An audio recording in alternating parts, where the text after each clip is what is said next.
हरे कृष्णा। श्री पद्म पुराण की जय। आज सुनिए पद्म पुराण में आगे की कथा।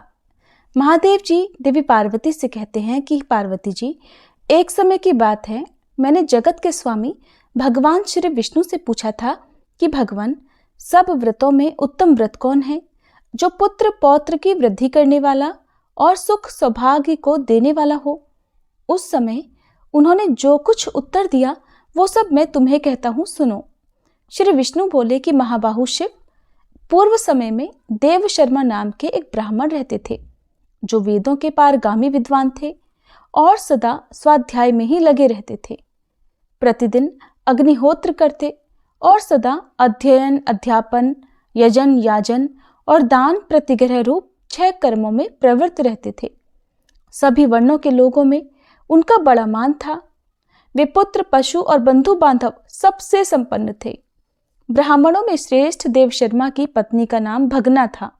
वे भादों के शुक्ल पक्ष में पंचमी तिथि आने पर तपस्या के द्वारा इंद्रियों को वश में रखते हुए पिता का एकोदिष्ट श्राद्ध किया करते थे। पहले दिन रात्रि में सुख और सौभाग्य प्रदान करने वाले ब्राह्मणों को निमंत्रण देते और निर्मल प्रभात काल आने पर दूसरे नए बर्तन मंगाते और उन सभी बर्तनों में अपनी पत्नी के द्वारा पाक तैयार कराते थे। वह पाक 18 रसों से युक्त और पितरों को संतोष देने वाला होता था। पाक तैयार होने पर वे अलग अलग ब्राह्मणों को बुलावा भेजकर बुलवाते थे। एक बार उक्त समय पर निमंत्रण पाकर समस्त वेद पाठी ब्राह्मण दोपहरी में देव शर्मा के घर उपस्थित हुए। विप्रवर देव शर्मा ने अर्घ्य पाद्यादि निवेदन करके विधि पूर्वक उनका स्वागत सत्कार किया।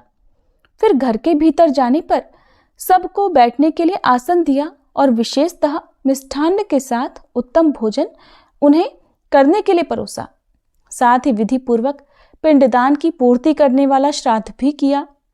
इसके बाद पिता का चिंतन करते हुए उन्होंने उन ब्राह्मणों को तरह तरह के वस्त्र, दक्षिणा और तांबूल निवेदन किए। फिर उन सबको विदा किया। वे सभी ब्राह्मण आशीर्वाद देते हुए चले गए। इसके बाद अपने सगोती, बंधु बांधव और जो भी लोग भूखे थे उन सबको बुलाकर ब्राह्मण ने विधि पूर्वक भोजन दिया। इस प्रकार श्राद्ध का कार्य समाप्त होने पर ब्राह्मण जब कुटी के दरवाजे पर बैठे तो उस समय उनके घर की कुतिया और बैल दोनों आपस में कुछ बातचीत करने लगे। देवी, बुद्धिमान ब्राह्मण ने उन दोनों की बातें सुनी और समझी। फिर मन ही मन वे इस प्रकार सोचने लगे कि ये तो साक्षात मेरे पिता हैं, जो मेरे ही घर के पशु हुए हैं, और ये भी साक्षात मेरी ही माता है, जो दैव योग से कुतिया हो गई हैं। अब मैं इनके उद्धार के लिए निश्चित रूप से क्या करूं? इस विचार में पड़े पड़े ब्राह्मण को रात भर नींद नहीं आई। वे भगवान विश्वेश्वर का स्मरण करते रहे। प्रातःकाल होने पर वे ऋषियों के पास गए। वहां वशिष्ठ जी ने उनका भली भांति स्वागत किया। फिर वशिष्ठ जी बोले, ब्राह्मण श्रेष्ठ, अपने आने का कारण बताओ।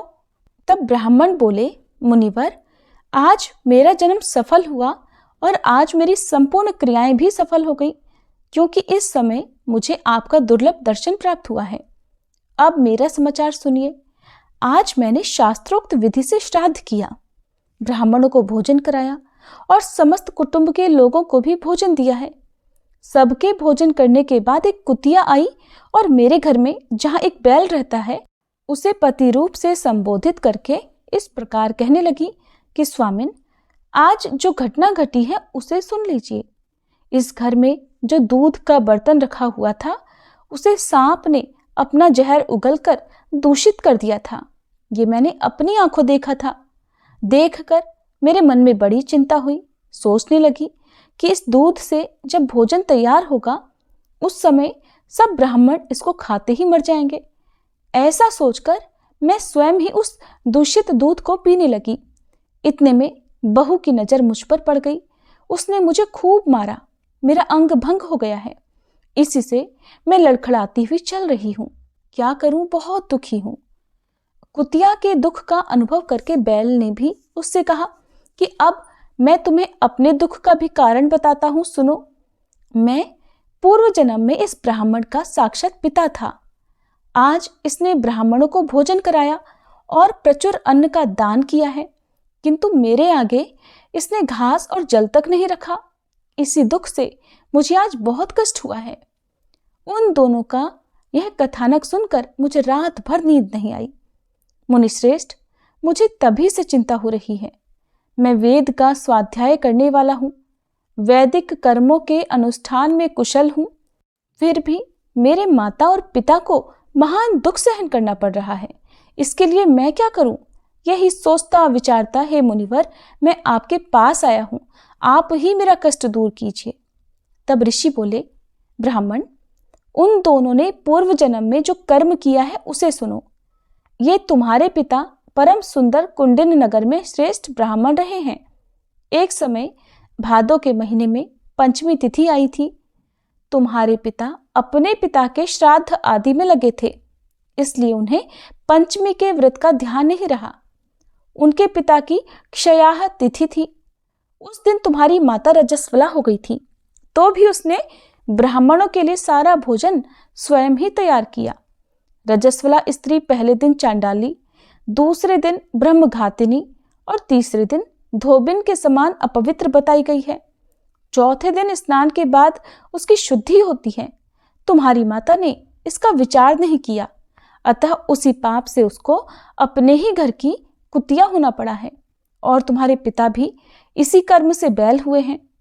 ब्राह्मण ने कहा, उत्तम व्रत का पालन करने वाले मुने, फिर मुझे कोई ऐसा व्रत, दान, यज्ञ और तीर्थ बतलाइए जिसके सेवन से मेरे माता पिता की मुक्ति हो जाए।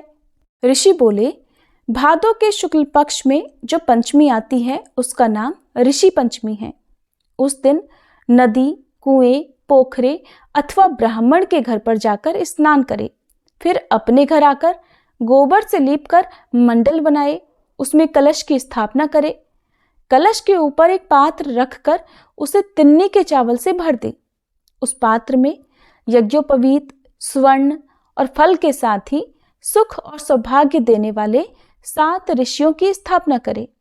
ऋषि पंचमी के व्रत में स्थित हुए पुरुषों को उन सब का आह्वान करके पूजन करना चाहिए। तिन्नी के चावल का ही नैवेद्य लगाए और उसी का भोजन करे। केवल एक समय भोजन करके व्रत करना चाहिए। उस दिन परम भक्ति के साथ मंत्रों का उच्चारण करते हुए विधि पूर्वक ऋषियों का पूजन करना उचित है। पूजन के समय ब्राह्मण को दक्षिणा और घी के साथ विधि पूर्वक भोजन सामग्री का दान देना चाहिए, और समस्त ऋषियों की प्रसन्नता ही इस दान का उद्देश्य होना चाहिए। फिर विधि पूर्वक महात्म्य कथा सुनकर ऋषियों की प्रदक्षिणा करे और सबको अलग अलग धूप, दीप, नैवेद्य निवेदन करके अर्घ्य प्रदान करे, और फिर इस प्रकार प्रार्थना करे कि ऋषिगण सदा मेरे व्रत को पूर्ण करने वाले हों, वे मेरी दी हुई पूजा स्वीकार करें। सब ऋषियों को मेरा नमस्कार है। पुलत्स्य, पुलह, क्रतु, प्राचेतस, वशिष्ठ, मारीच और आत्रेय ये मुनि मेरा अर्घ्य ग्रहण करें। आप सब ऋषियों को मेरा प्रणाम है। इस प्रकार प्रार्थना करने पर मनोरम धूप, दीप आदि के द्वारा ऋषियों की पूजा करनी चाहिए। इस व्रत के प्रभाव से पितरों की मुक्ति होती है।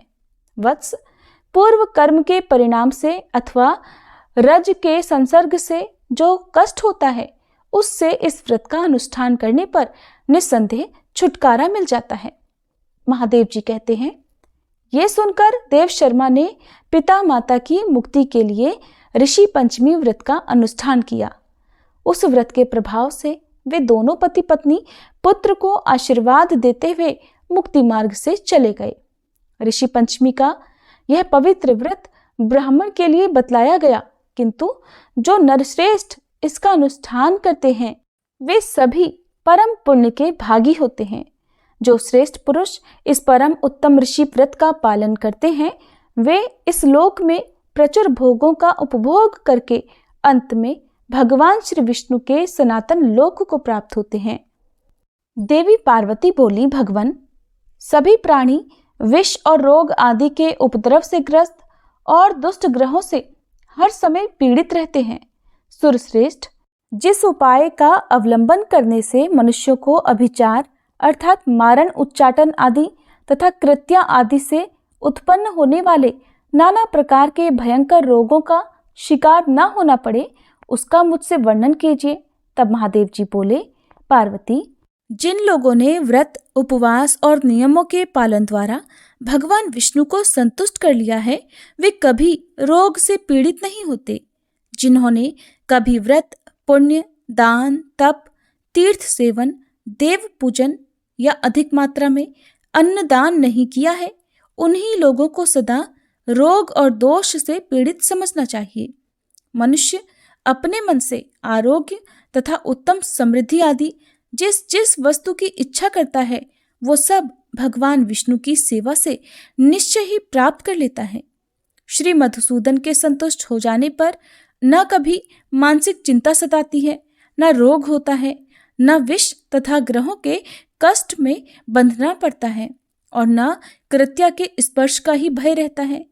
श्री जनार्दन के प्रसन्न होने पर समस्त दोषों का नाश हो जाता है, सभी ग्रह सदा के लिए शुभ हो जाते हैं और वह मनुष्य देवताओं के लिए भी दुर्धर्ष हो जाता है।